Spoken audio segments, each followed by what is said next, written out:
Salut tout le monde et bienvenue dans ce nouveau décryptage. Bon, on ne va pas se mentir, on est aujourd'hui à un véritable carrefour. L'urgence est absolue. La question, en fait, c'est pas de savoir si la technologie va tout bouleverser. Ça, c'est déjà fait. La vraie question, c'est est-ce qu'on va continuer à foncer tête baissée, à accélérer vers un mur complètement dystopique, ou est-ce qu'on est capable de prouver qu'une utopie pragmatique, c'est viable? Alors pour structurer tout ça, on va se baser sur un texte hyper important, le manifeste Lumière 2.0. Voyez ça comme une véritable charte éthique. C'est carrément le squelette sur lequel on pourrait bâtir cette nouvelle société. L'idée de base, elle est simple mais radicale. On doit impérativement passer d'une dépendance technologique qu'on subit tous les jours à une vraie autonomie citoyenne.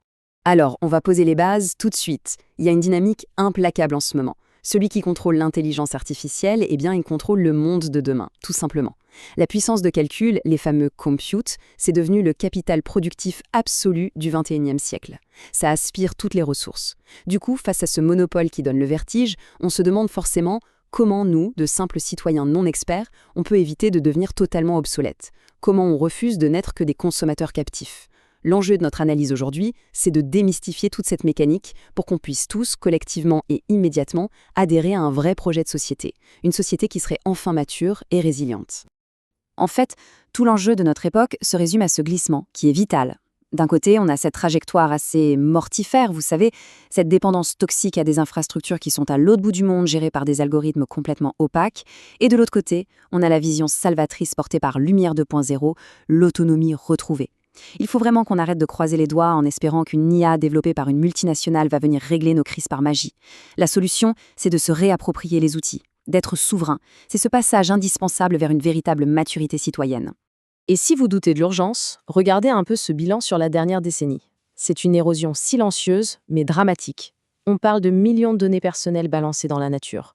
De la sécurité sociale, des allocations familiales. Pourquoi ? Parce qu'on a systématiquement fait primer la commodité sur notre souveraineté. C'est exactement ça le prix exorbitant de notre dépendance. Honnêtement, vous dire de changer vos mots de passe aujourd'hui, c'est dérisoire. C'est comme si on changeait la serrure d'une maison dont tous les murs sont en verre. Ça sert à rien.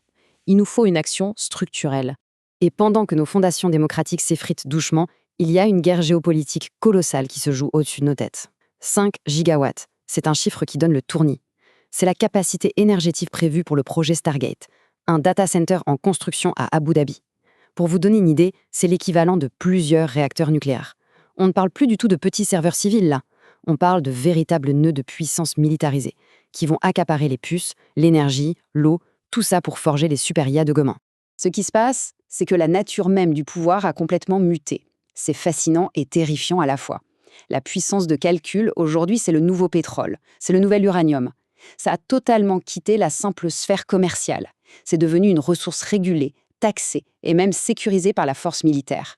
Et c'est là qu'il est le mur dystopique vers lequel on accélère, un monde où une toute petite poignée de superpuissances fusionne la tech et l'État pour littéralement verrouiller l'avenir de l'humanité. Et de l'autre côté de l'écran, dans notre quotidien, c'est pas beaucoup mieux. Notre espace numérique subit une crise existentielle sans précédent. Vous avez sûrement entendu parler de ces agents IA autonomes, comme OpenClaw, qui sont capables de cloner des voix, de publier du contenu, d'interagir sans aucune supervision humaine. On plonge à une vitesse folle vers ce qu'on appelle la théorie de l'Internet mort. Imaginez des plateformes totalement inondées par des machines qui parlent à d'autres machines. Trouver de la vraie information, établir la moindre confiance numérique, ça va devenir quasiment impossible pour nous. Mais alors, comment on sort de ce cauchemar? Eh bien, il y a des figures extrêmement inspirantes qui nous montrent une autre voie. Prenez des gens comme Demis Hassabis ou d'autres grands esprits de la tech d'aujourd'hui. Leur philosophie, c'est un véritable antidote. Au lieu de gaspiller cette puissance de calcul incroyable pour créer des chatbots qui nous gardent juste scotchés à nos écrans, ils utilisent l'IA pour viser un vrai épanouissement humain, guérir des maladies complexes, repenser notre consommation d'énergie. Leur démarche, elle nous prouve qu'une autre approche, beaucoup plus noble et surtout vraiment utile, est tout à fait possible. Et tout le secret de cette approche, il repose sur un concept brillant, le nœud fondamental, ou root node en anglais. Plutôt que de s'épuiser à concevoir des gadgets jetables, l'idée c'est de concentrer toute notre puissance pour faire sauter des verrous scientifiques majeurs. Le meilleur exemple, c'est AlphaFold, avec la cartographie des protéines. C'était un casse-tête de plusieurs décennies. Et boum, une fois que l'IA a craqué le code, c'est gagné. Cette connaissance appartient à l'humanité pour toujours. C'est un acquis totalement irréversible et ça pose les fondations de la médecine pour les 50 prochaines années. C'est exactement cette philosophie d'exploration qui inspire directement le plan Humanité 2.0. Et là, ça devient vraiment passionnant. Il y a des collectifs citoyens comme Antico Onomaya qui cherchent à appliquer cette logique des root nodes, mais à l'échelle de l'individu. L'idée, c'est de s'augmenter. Mais attention, pas pour se fuir dans le métaverse. Non, en utilisant des capteurs de force fondamentale pour analyser notre environnement, notre biologie, et en travaillant en véritable partenariat avec l'IA, l'objectif, c'est de déverrouiller nos propres nœuds fondamentaux pour découvrir enfin ces couches de la réalité qui nous échappent complètement aujourd'hui. C'est une promesse d'émancipation totale grâce à la connaissance. Et cette soif de connaissances profondes, elle doit vraiment se traduire dans nos choix matériels de tous les jours.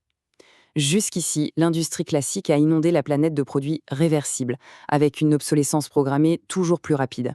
On achète, on jette. La maturité citoyenne qu'on évoquait, à l'inverse, elle exige de mettre la priorité absolue sur la connaissance et les infrastructures irréversibles. En gros, il faut qu'on arrête de construire sur du sable numérique pour enfin bâtir notre civilisation sur du roc. Alors concrètement, comment on se protège, nous, individus, face aux GAFAM et à la surveillance? C'est là qu'intervient une idée géniale, le protocole Datalove. C'est un cadre qui garantit notre souveraineté numérique. Plutôt que de donner toutes nos données gratuitement, ce protocole pousse à utiliser des réseaux ouverts, du chiffrement fort et surtout des outils auto-hébergés. C'est un véritable acte de résistance technique. En fait, ça garantit que votre vie privée, vos données, restent physiquement chez vous, totalement hors de portée des serveurs opaques de la Silicon Valley. D'ailleurs, si on veut appliquer cette autonomie au quotidien en mode DIY, Lumière 2.0 propose une règle ultra simple et redoutable. Un toit, 3 fonctions.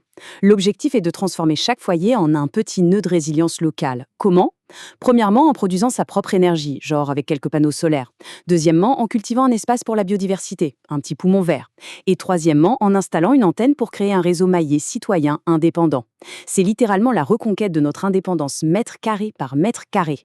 Et la super bonne nouvelle dans tout ça, c'est qu'on a déjà l'infrastructure industrielle pour soutenir cette nouvelle société.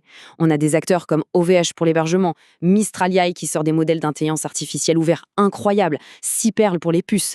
C'est ce qu'on pourrait appeler l'Airbus du numérique souverain. On a toutes les briques en Europe. Il suffit juste de les assembler pour ancrer la technologie sur nos territoires, créer de l'emploi local et surtout garantir notre sécurité collective. Mais bon, soyons clairs, rien de tout ça ne sera possible si on ne revoit pas totalement notre système éducatif. C'est la base de la maturité citoyenne. Il faut arrêter de former des enfants à être juste des dociles consommateurs qui scrollent sur des écrans. Il faut leur enseigner la logique systémique dès 4 ans, les fondamentaux du code, la gestion de petits serveurs locaux dès le collège. Le but est limpide. On veut que chaque adulte de demain soit un développeur citoyen, capable de comprendre, de protéger et d'améliorer les outils numériques qu'on utilise tous en commun. Au final, toute cette exploration, tout ce cheminement, ça nous amène à repenser complètement notre rôle sur Terre. Le citoyen de l'humanité 2.0, c'est un régulateur conscient. On sort de cette vieille opposition stérile entre la machine et la nature. À la place, on utilise la puissance incroyable de la technosphère avec discernement, justement pour protéger, réparer et équilibrer la biosphère. C'est une symbiose magnifique où le bon sens, nos savoirs ancestraux et l'intelligence artificielle la plus pointue travaillent enfin main dans la main. Et vous savez, cet équilibre qu'on recherche, c'est exactement la vision des grandes utopies de science-fiction, comme l'univers de la culture qui inspire tant de pionniers aujourd'hui. L'horizon qu'on vise, c'est vraiment pas celui d'une humanité qui se ferait remplacer ou écraser par les machines. Non, l'idée, c'est d'utiliser ces outils pour bâtir une civilisation de l'abondance. Un monde où les maladies reculent drastiquement, où l'énergie est propre et où l'humain reste toujours aux commandes, mais infiniment augmenté par tout ce savoir. Alors, on y est, l'heure des choix a sonné, et croyez-moi, le glissement tectonique, il est déjà bien enclenché sous nos pieds. La question est simple. Est-ce qu'on va rester passif, regarder nos libertés fondre et finir par s'écraser violemment contre ce fameux mur dystopique? Ou est-ce qu'on va avoir le cran, ensemble, d'embrasser cette maturité citoyenne, d'utiliser l'IA comme un levier extraordinaire et de rebâtir un monde libre, souverain et résilient dès aujourd'hui? Je vous laisse y réfléchir. Merci de nous avoir suivis et à très vite pour un prochain décryptage.